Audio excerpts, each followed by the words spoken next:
We've come to the end of Season 2, the definition of short but sweet. 10 amazingly diverse and fun episodes brought our way. I'm the guy who wears a hat, and in this presentation, I'm going to honour some great highlights from the second season of Reboot. First, let's go through the episodes by score. As you know, there are 4 categories I place each episode in, so let's just go through what every episode ended up in. First, we have the 0 out of 3 category, and I'm very pleased to say, once again, there are no episodes here. Then we have the 1 out of 3 category. Here we had 1 episode, or 10% of the season. High Code. Next, the 2 out of 3 category. Here we had 2 episodes, or 20% of the season. When Games Collide. Bad Bob. And finally, we have the 3 out of 3 category, the cream of the crop. And here we had 7 episodes, or 70% of the season. So I'm very pleased to announce that this season is excellent. But you knew that. Infected, Painted Windows, Andrea, Nullzilla, Gigabyte, Trust No One, Web World Wars.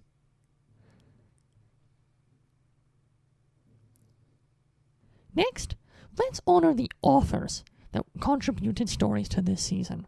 Storytelling is very important to me, and only makes sense for us to honour the authors who contributed their narrative prowess to making this season what it was.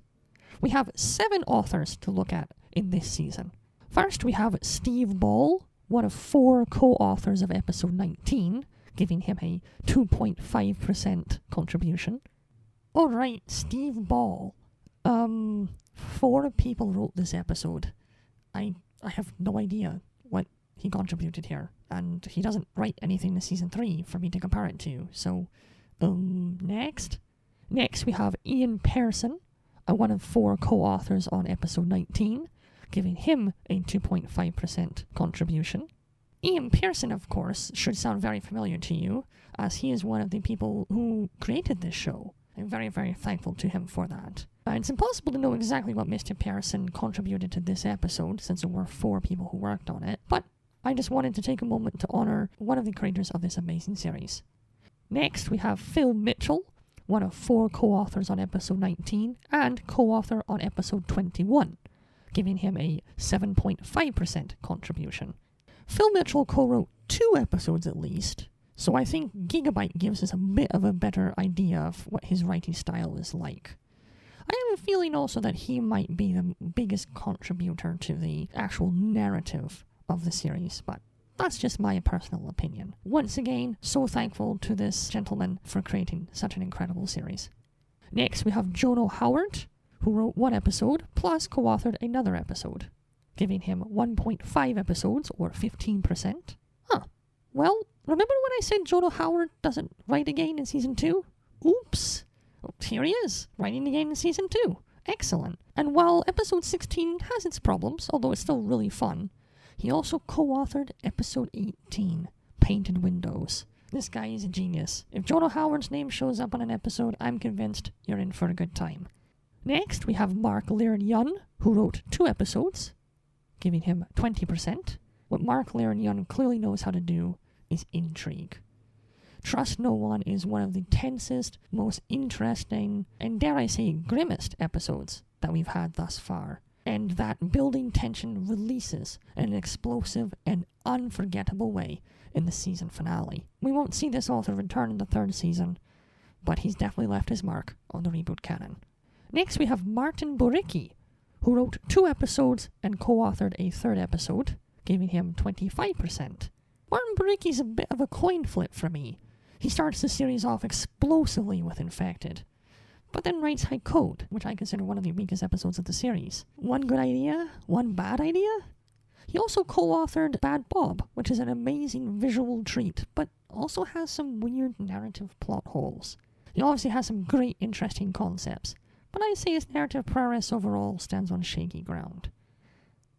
And last but not least, we have Susan Turner, who wrote 1 episode and co-authored 4, giving her 27.5%. The most prolific author this season, Susan Turner delivers one of the most interesting and entertaining episodes in Nullzilla. An episode you'll laugh along with and also learn something. How often does that happen? Her co-author prowess should not be forgotten either, as she contributed to some of the most amazing episodes in this series. With so many powerful episodes co-written in this season, maybe two minds really are better than one, especially when both of those minds are brilliant. Once again, Mainframe brings its A-game to the visual medium that they pioneered. And once again, I will be honouring their hard work. Season 2 brought Reboot to the next level. And honestly, every scene from every episode has something cool going on. But I'm going to highlight 3 in particular that inspire and speak volumes to how influential Reboot was to all CGI shows that would come after. Here are my top 3 visual victories. In third place, Road Warrior, from episode 17, Bad Bob. Whatever faults I might have been able to find in this episode, there are none in the stunning visual design of the game featured for the majority of Bad Bob's run.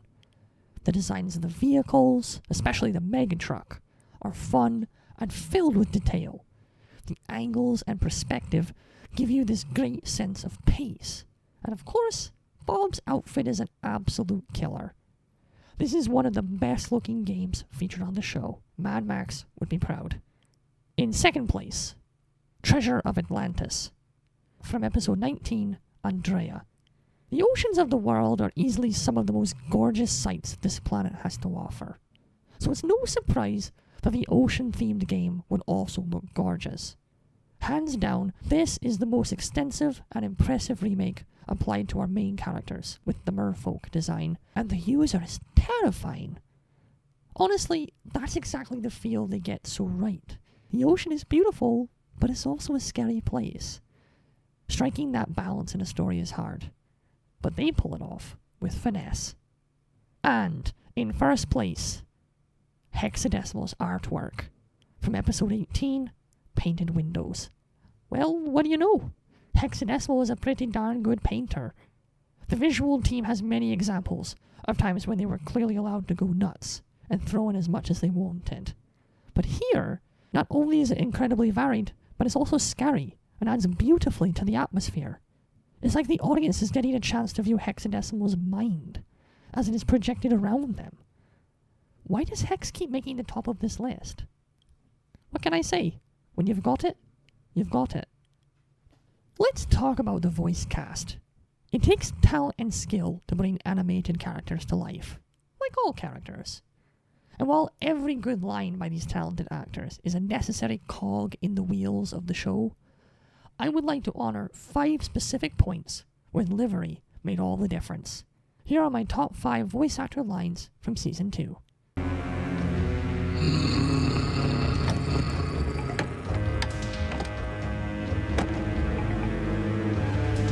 I am become Gigabyte, destroyer of systems. You must get your vehicles up to speed and, using the signal I gave you, join them together to form a giant robot that will battle Nullzilla. You're kidding, right? These form a what? A giant robot. All right, Megatruck, let's get busy! I haven't felt this good since my first infection. Now I shall erase Mainframe and rebuild it in my image. Pinnacle Elite Windows. Guardian. You have removed the only thing that keeps her power in check. Without the masks, Hexadecimal will overload and be destroyed.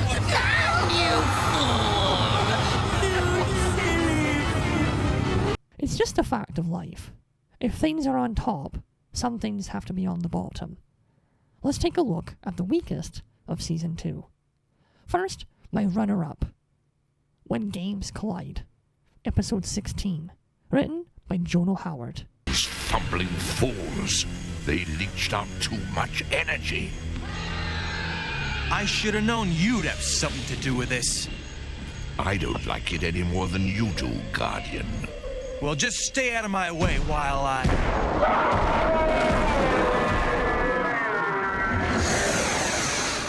Run for it!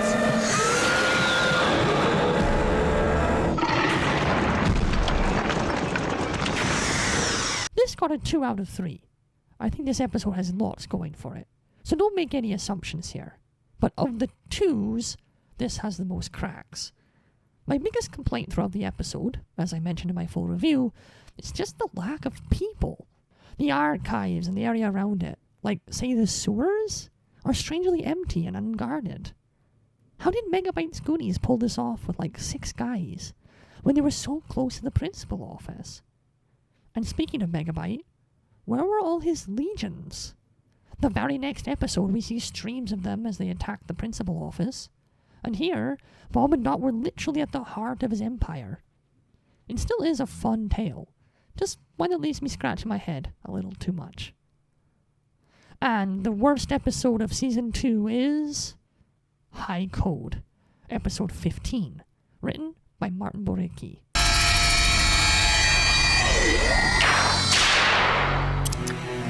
I seek the Codemaster, Talon. There is no one in Mainframe with that name. Talon the Dispatcher, High Talon of the 7th Brotherhood. Come now.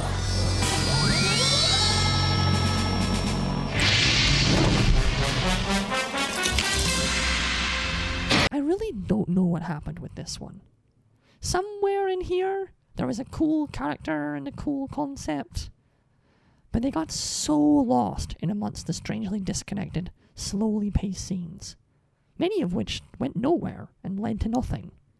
It's a baffling tale, because Reboot is amazing at planting seeds and having them blossom into amazing ideas later. But Codemasters are never seen or heard from again, and any potential intrigue this episode might have generated simply evaporates. Maybe they didn't know where to take this. Even without looking forward, Lens gets grating and annoying, the runaway train game is uninspired, and the final showdown is anything but. The one true blemish on Season 2. And only worth a watch if you must see all the Reboot you can. Season 2 kicked serious butt, and once again saw the series grow further into the masterpiece status all who watched it know it is. There are so many amazing tales, and this list was really tough to do. But here are the best of the best Season 2 had to offer. First, my runner-up, Web World Wars, Episode 23, written by Mark Laren Yun. They're attacking the hardware!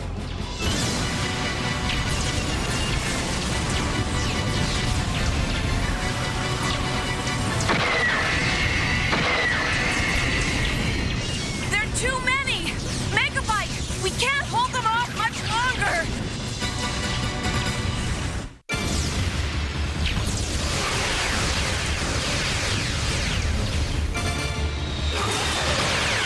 No episode that sends Bob careening into the web and sees the status quo shatter like a fine china cup could avoid making it near the top of the pile.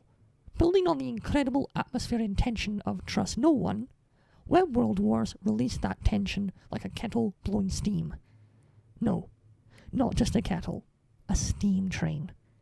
The amazing concept, the huge team-up, the aerial action shots, and of course the heart-wrenching, but somehow still hopeful ending make this episode unforgettable.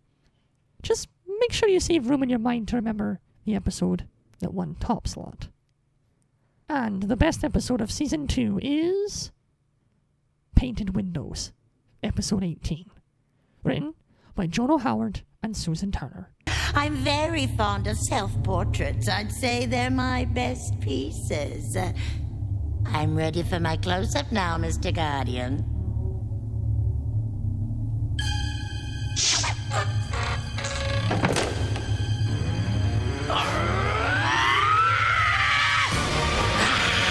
Next week on the program, Al from Al's Diner. Slow food, art form, or indigestion. What? This is the one. The one where the planets aligned. The dominoes were set up in a perfect row. The spark that lit a flame that could be seen miles away. That perfect balance was found in its pacing, atmosphere, tone, dialogue, and plot. It's like watching a waiter carry way too much. And yet, not only doesn't he drop anything, he delivers it to the table with style and flourish. There are so many things that could have gone wrong with this, and yet nothing did. It's funny, it's witty, it's triumphant, and it's scary. Every character who appears develops, and we get our glimpse of what happens when the heroes almost lose. And Reboot isn't afraid to take us there. I'm convinced Reboot isn't afraid to do anything. That's really exciting. And also perhaps terrifying. Kind of like this episode. And there you have it. That's season 2. Gone too soon? Perhaps. But it did what it needed to do. Deliver some great, unique tales. And then said, we'll see you for season 3. I can't wait. And I'll see you there.